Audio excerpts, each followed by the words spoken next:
আসসালামু আলাইকুম, সবাই কেমন আছেন? আজকে আমি বিরিয়ানি রান্না করব মেয়ের আবদার রাখার জন্য। আসলে বিরিয়ানিটা রান্না করতে হবে, বাসায় যা আছে সেটা দিয়ে রান্না করব।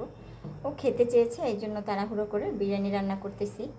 বাসায় টুকটাক যা আছে সেটা দিয়ে রান্না করব আজ। এখানে আমি পরিমাণ মতো পেঁয়াজ কেটে নিয়েছি, এখানে 4টা পেঁয়াজ নিয়েছি আমি।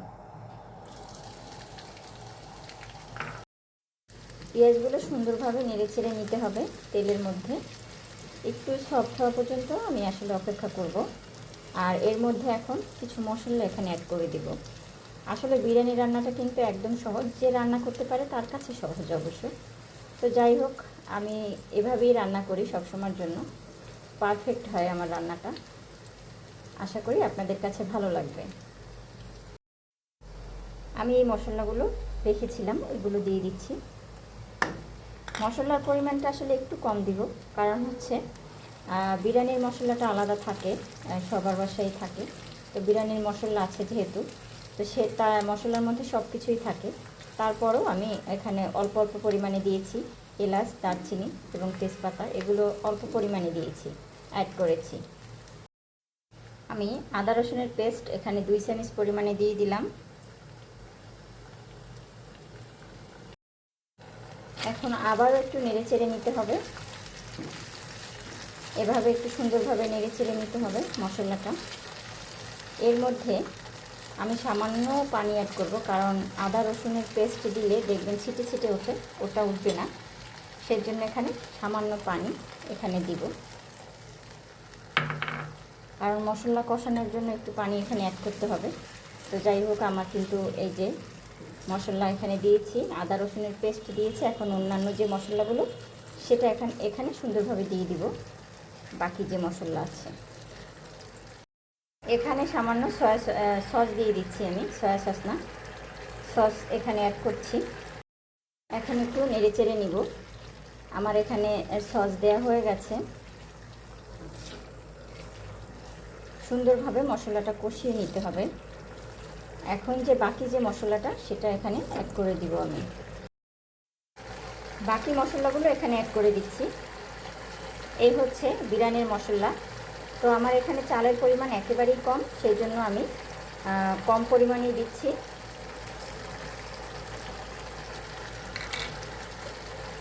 বিরিয়ানির মশলার মধ্যে আসলে সব ধরনের মশলা কিন্তু এখানে থাকে, এই জন্যই বলেছিলাম যে কম পরিমাণে দিব, না হয় একদম ঘ্রাণ বেশি চলে আসবে। আর আমি এখানে চালের পরিমাণটা একদমই কম নিয়েছি, কারণ আমার মেয়ে খাবে, সেই জন্য আমি চালের পরিমাণটা খুবই কম দিয়েছি। আমি এখানে গ্লাস মেপে 1 গ্লাস দিয়েছি, 1 গ্লাস চাল দিয়েছি, শরবতের গ্লাসের 1 গ্লাস। ওটা ধুয়ে আমি গুছিয়ে রেখেছি। তো সেটা আসলে বিরিয়ানির জন্য সেই চালটা লাগবে, চালটা নিয়েছি। তো এখানে চালের পরিমাণটা খুবই কম নিয়েছি, সেই জন্য আপনার মশলার পরিমাণটা সেইভাবে বুঝে শুনে দিতে হবে, যাতে বেশি গন্ধ না আসে। আবার দেখেন, আমার মশলাটা কিন্তু অলরেডি অনেক সুন্দর ঘন হয়েছে এবং দেখতে কিন্তু অনেক সুন্দর হয়েছে, মাশাআল্লাহ। কালারটা খুবই সুন্দর হয়েছে। আমার মশলাগুলো কষানো হয়ে গেছে, এখন আমি মাংসগুলো এখানে অ্যাড করে দিব। এখানে আমি পাকিস্তানি যে মুরগিটা ওটা নিয়েছি, আসলে বড় বড় পিস করে আমি এখানে 4 পিস পরিমাণে নিয়েছি, কারণ সব কিছুই কম কম, যার জন্য সেইভাবে আসলে মাংসটাও নিয়েছি। আমি আসলে 4 পিস করেছি, সবই রানের পিস, এখানে 4 পিস করেছি। এখন একটু সুন্দরভাবে নেড়ে চেড়ে দিতে হবে, কারণ হচ্ছে এর মধ্যেই আমি কষিয়ে ফেলবো এটা সুন্দরভাবে মশলার মধ্যে।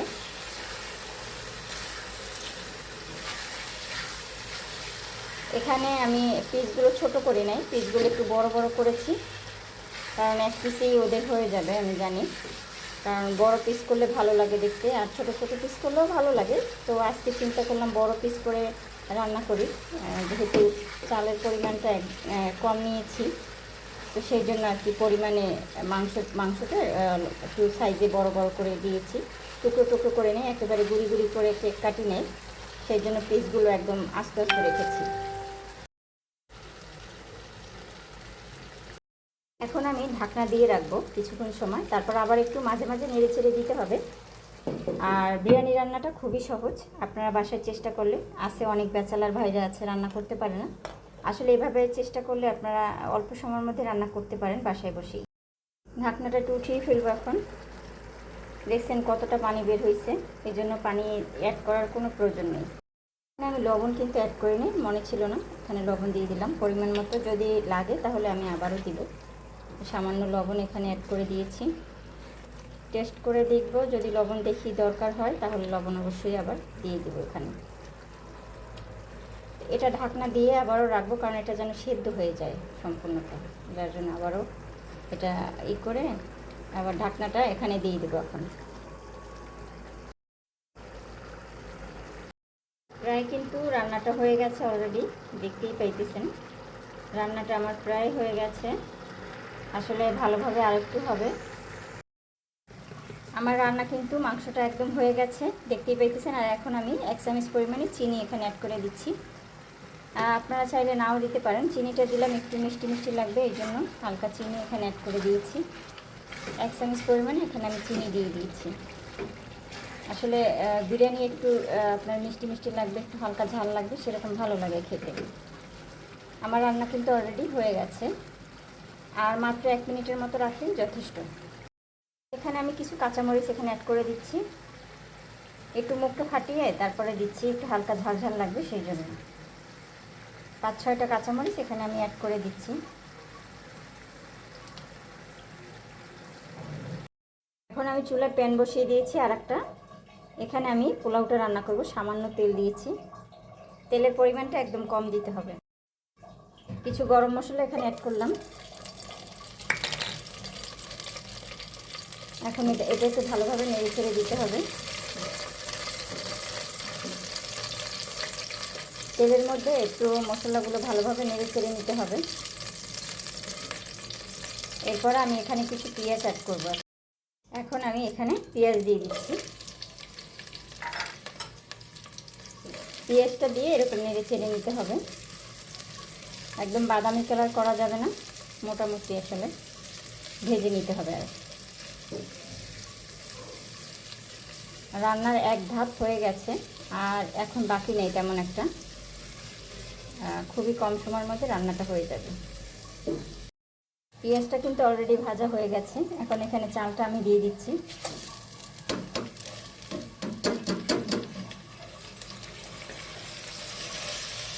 চালটা দিয়ে অনবরত নাড়তে হবে। এখানে আর একটা জিনিস দেয়া লাগবে, আদা দিতে হবে, আদা এবং রসুনের পেস্ট সামান্য পরিমাণে, আদা রসুনের পেস্ট। কারণ মশলা কিন্তু মাংসে অনেক আছে, বেশি একটা দেওয়ার দরকার নেই, তেলেরও দেওয়ার দরকার নেই, কারণ মাংসের মধ্যে তেলও আছে যেহেতু। শুধু আপনার এটার মধ্যে অল্প পরিমাণ দিলেই হবে, না হয় তেল বেশি হয়ে যাবে।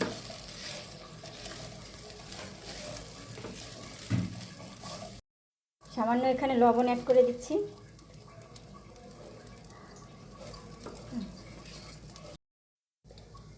অলরেডি কিন্তু ভাজা হয়ে গেছে।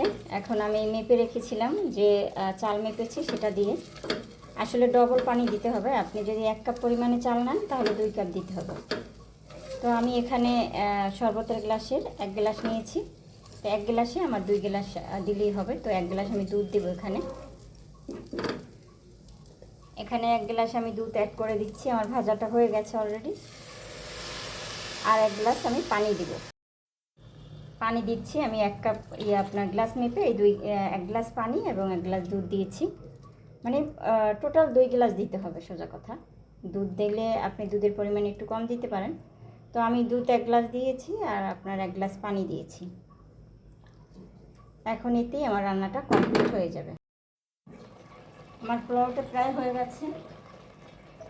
এই পর্যায়ে এসে আমি কিন্তু এখন মাংসটা অ্যাড করে দেবো, না হয় মিশবে না। একটু সামান্য যখন দেখবেন যে আছে ঝোল, ওই পর্যায়ে আপনার সম্পূর্ণ মাংসটা এখানে ঢেলে দিব আমি।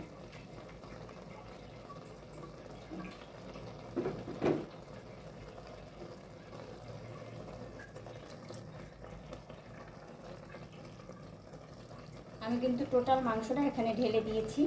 এখন সুন্দরভাবে মিশিয়ে দিতে হবে একেবারে সম্পূর্ণটা, এভাবে মিশিয়ে দিতে হবে। না হয় কিন্তু আপনার বিরিয়ানিটা সুন্দর ভালো লাগবে না খেতে, এক জায়গায় লাগবে এক জায়গায় লাগবে না। এভাবে সুন্দর একেবারে গায়ে গায়ে মিশিয়ে দিতে হবে। আমি আসলে চালের পরিমাণটা কম দিয়েছি, খুবই কম, তা তো বলেছি। এখানে শুধু 1 গ্লাস আমি চাল নিয়েছি মেপে। আমি এখন আলু বোখারা দিয়ে দেবো এখানে। এখানে 7-8টার মতো আছে। তো আমি এগুলো সুন্দরভাবে আলু বোখারাগুলো সব জায়গায় দিয়ে দিব। আসলে এটা দিতে পারেন, এটা দিলে ভালো লাগবে, একটু টকটক লাগবে, ভালো লাগবে খেতে। এই বিরিয়ানিটা খেতে আমার খুবই ভালো লাগে, এত মজা লাগে। আমি বাহিরের বিরিয়ানির থেকে বাসায় আম্মু রান্না করলে এটা আমার বেশি ভালো লাগে। আর আম্মু আমার জন্য স্পেশালি রান্না করে বেশি, কারণ ঐশী খায় না। আমি এই বিরিয়ানি বেশি পছন্দ করি বাসার মধ্যে। আর এই বিরিয়ানি এই প্লেট সব আমিই শেষ করবো বসে বসে, যদি ঐশী খায় না। আচ্ছা দেখাও, একটু দেখাও, ক্যামেরার সামনে আনো। এই যে দেখেন বিরিয়ানিটা মাশাল্লাহ খুব কিন্তু ভালো হয়েছে। তবে আপনারা, হ্যাঁ, আপনারা চাইলে এটা, আপনারা যারা ব্যাচেলার আছেন এভাবে খুব তাড়াতাড়ি করে রান্না করতে পারেন, বেশি একটা সময় কিন্তু লাগে না, খুব অল্প সময়ের মধ্যে রান্না করতে পারেন এভাবে খাবার। ভীষণ মজার একটি খাবার। আমি তো হুটহাট করে রান্না করে দিলাম, বেশি একটা সময় লাগেনি। আজকে খাবো হচ্ছে চিকেন বিরিয়ানি। এটা হচ্ছে বিরিয়ানির লেগ পিস।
হুম।